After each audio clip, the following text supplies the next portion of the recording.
Chapter 2. It's too much for Darius to ignore.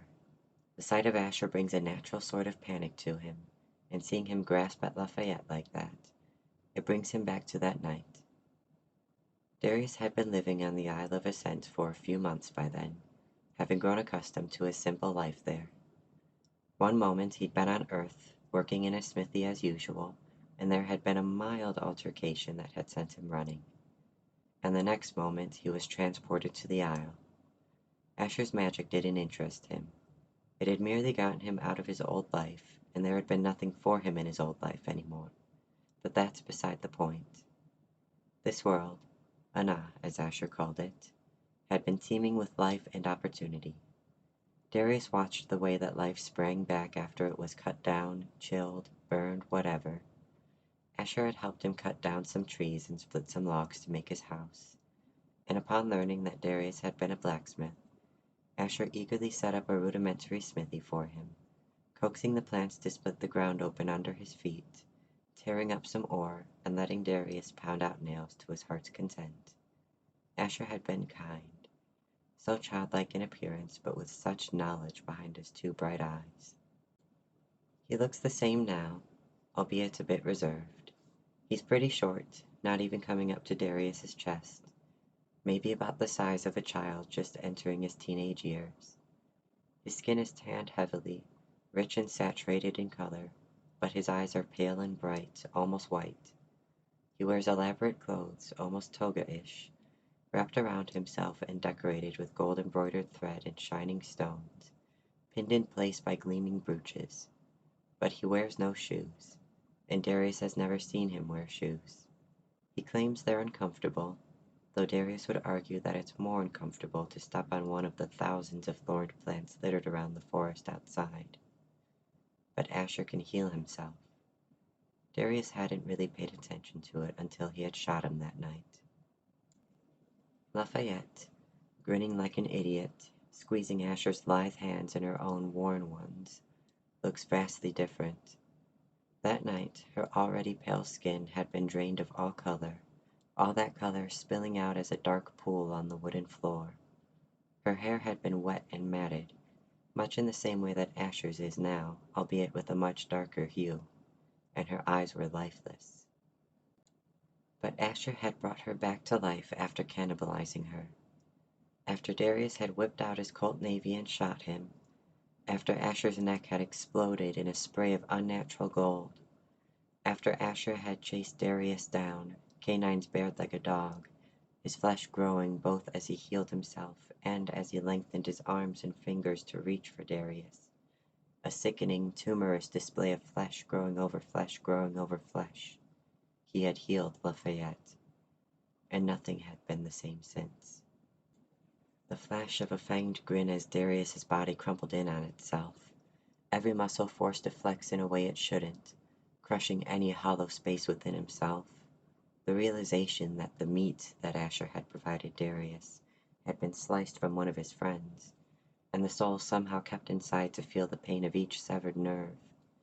The sweeping thunderclouds that would blot out the sky in seconds, and throw down sharp, piercing, ice-cold raindrops that killed every living thing below it and washed away everything else, just for Asher to pin down any soul he wanted to keep and hastily reconstruct their bodies once more. Watching the way that Asher and Lafayette interact makes Darius's stomach turn. He lets out a shaky sigh as Marco steps past him, wanting nothing but to turn around and go straight back to his house, his chair, and his box, the box that keeps his mind and body away from any feeling at all. Lafayette nods, and Asher grins, and Lafayette lets go of Asher's hands to step inside the magic circle. Asher picks up a jar, fingers fishing inside of it, then works like an artist around her, each swift motion sweeping his loose clothes as he spreads down a coarse, gray, metallic powder from that jar. He first outlines the magic circle around her, then fills it in with all sorts of arcane symbols. Despite the glaring injury on his head, which Darius can now see takes the form of a deep gash crusted around the edges by his golden blood, he moves with the grace of a dancer. But he pauses, glancing at Darius, falling still. "Oh, he says, his voice light. Darius. He shifts his weight from one foot to the other. Right? Oh, there's so many people here to remember. Yes, this is Darius, Marco says to Asher, just a trace of nerves left over in his voice. He turns to Darius, pointing at Asher. He really did lose his memory, huh? Asher's cheeks darken, uncannily yellowish. Darius glances past Asher, toward where Lafayette stands in the circle. And how do you remember your magic, but not us? He asks, glancing down at Asher. Asher's eyes widen. Well, I didn't lose everything, he says. My magic is ancient. I'd know how to do these spells in my sleep. He looks back at Lafayette. She wanted to go home too, he says. Did you want to say anything to her before she left? I was told that you two had a special bond. Darius wouldn't put it like that. She just happened to be from a marginally similar world, but he'll be damned if he doesn't get a say in any of this. He pushes past Asher and carefully steps over the powdery lines to get to her. Lafayette looks at Darius, a certain optimism in her eyes. I didn't think you'd actually come, she says. I wanted to see if it was really true, Darius responds. You should have been the one to come get me. I would have believed you over Marco. Well, you're here now, aren't you? She says. And you wanted to ask something. You wouldn't have talked to me otherwise. Darius nods. Do you really think he's sending you back home? Lafayette smiles. I do, she says. Sarah volunteered to try, and after Asher sent her away, he brought her back to tell us what she saw.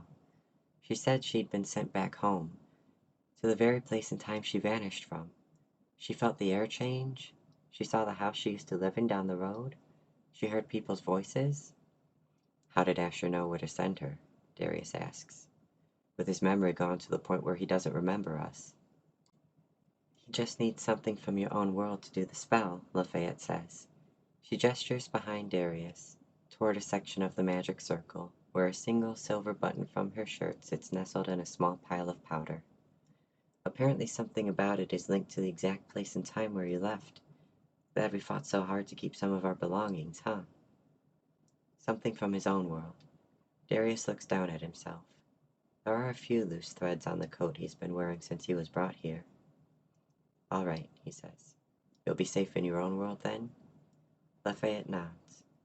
Then I'll leave you to it. Darius turns and steps out from the circle, glancing around the room to find Asher, who had moved away to make the final preparations. Heading back to Marco's side, Darius watches as Asher snaps his fingers, producing a flame on the tip of his thumb. Asher stoops down. He touches the edge of the circle, and flame rushes around the whole thing, surging forward, flaring up, and vanishing as quickly as it came, leaving only the scent of smoke and a few dark stains on the floor. Asher sighs. Getting hard to do so many of these, he says, but only 2 left. Who's up next? As Marco steps forward, Darius folds his arms and thinks. He had seen how easily Asher had healed from a wound that would be fatal to anybody else. There was barely even any time to bleed after the bullet had pierced through him.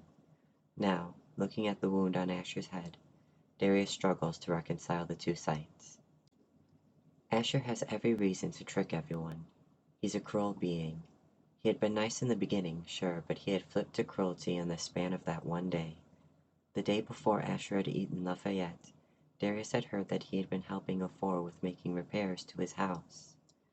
And the day after, Asher had stormed into Darius's house, called Darius a few names, and put a hand on his chest, forcing Darius's muscles to painfully squeeze and force the air out of him. He had played with Darius's body like a doll. No, with more mastery than that, considering Asher's control over every biological process within the people around him.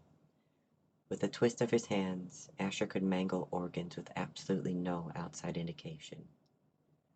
Once he feels himself receding back into his box, Darius shakes his head and forces himself to stop thinking about that. He has to think about something else, so for a moment, he assumes that Asher's being completely genuine with this. Even if Darius could go back home, he isn't sure if he would want to. It's nice that everyone else can go back with no qualms, but when Darius had first been pulled to Ana, it had come with relief. As a wanted man on the verge of getting caught, it had been a literal lifesaver. And if he's heading back to the exact same place and time, he has to have a plan.